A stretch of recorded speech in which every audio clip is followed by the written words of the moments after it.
Pupunta tayo ngayon ng HPG dahil kukuha tayo ng clearance para sa ating change of ownership ng ating motor. Dahil yun na nga ang pinirmahan ng ating Pangulo na kailangan nakapangalan sa atin ang ating mga motor na nabili. Sa mga second hand owner ay kailangan nyo talaga na ilipat sa pangalan. Sumunod na lang tayo. So ang oras natin ngayon is 11:45, no? Sana umabot tayo dahil break time lang natin ngayon.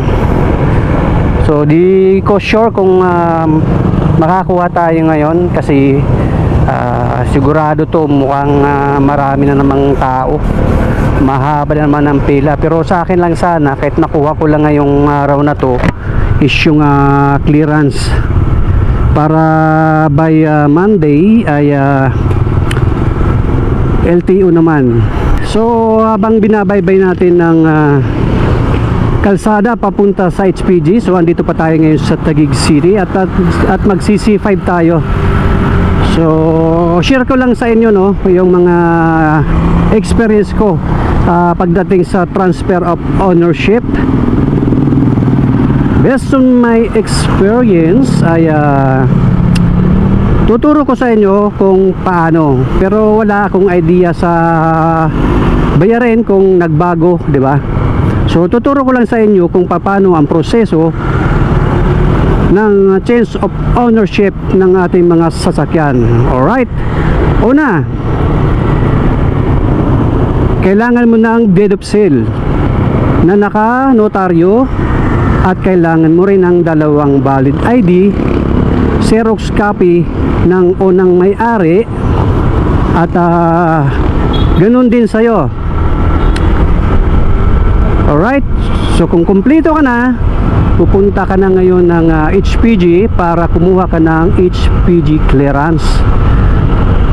Alright, so pagdating mo doon, papasa mo lahat yan, titignan nila yan, and then bibigyan ka ng papel, no, at pupunta ka ng land bank para bayaran.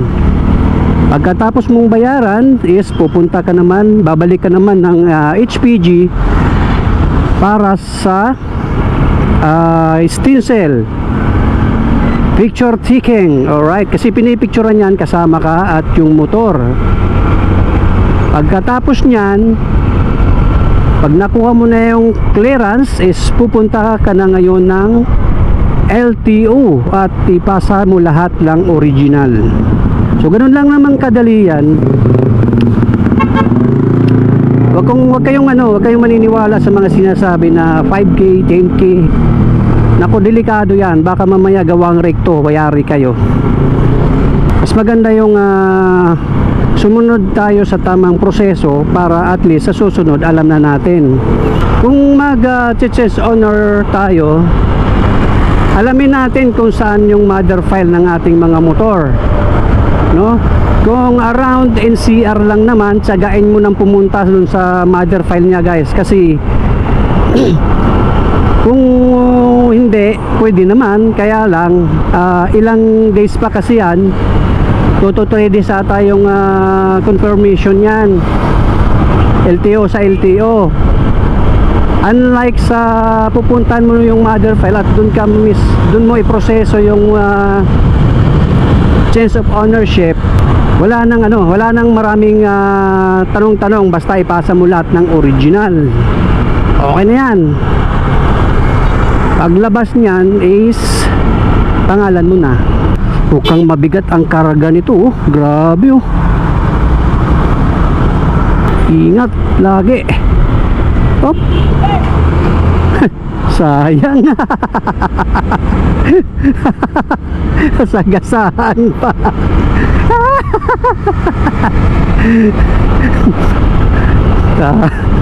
Grabe, tawa ko dun, puta. Sagasaan pa eh.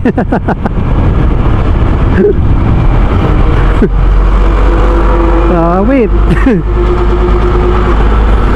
Ay, so dito na tayo sa HPG. Alright, saan tayo pipila?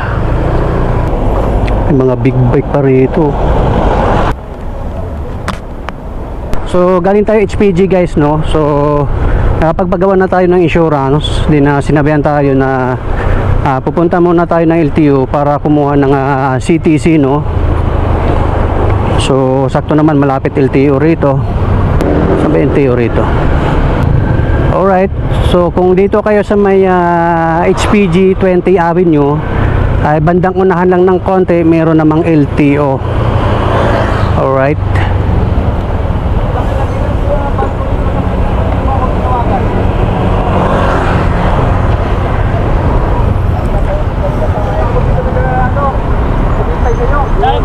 Walang CTC.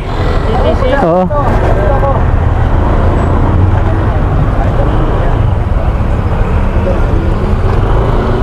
So kumana tayo ng insurance kanina. So CTC. So dati kasi nung nagpa-check sa owner ako is wala yung CTC na sinasabi. At ngayon mayroon na.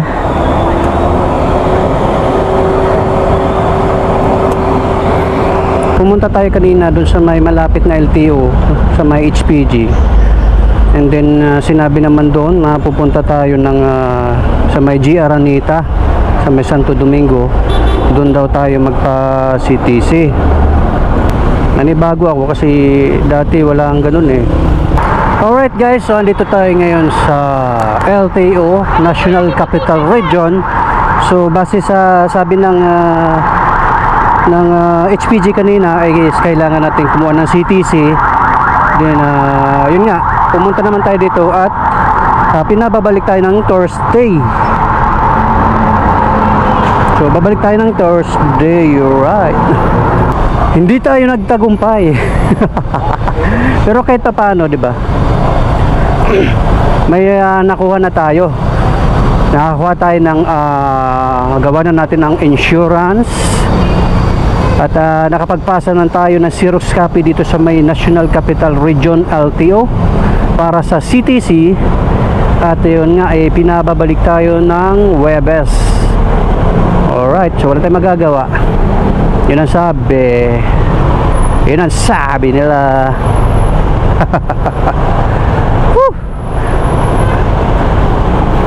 Alright, kasi babiyahe tayo bukas.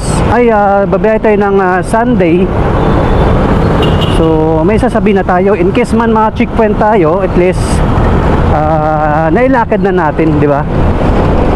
So ang araw ngayon is Friday, May 2025, May 23.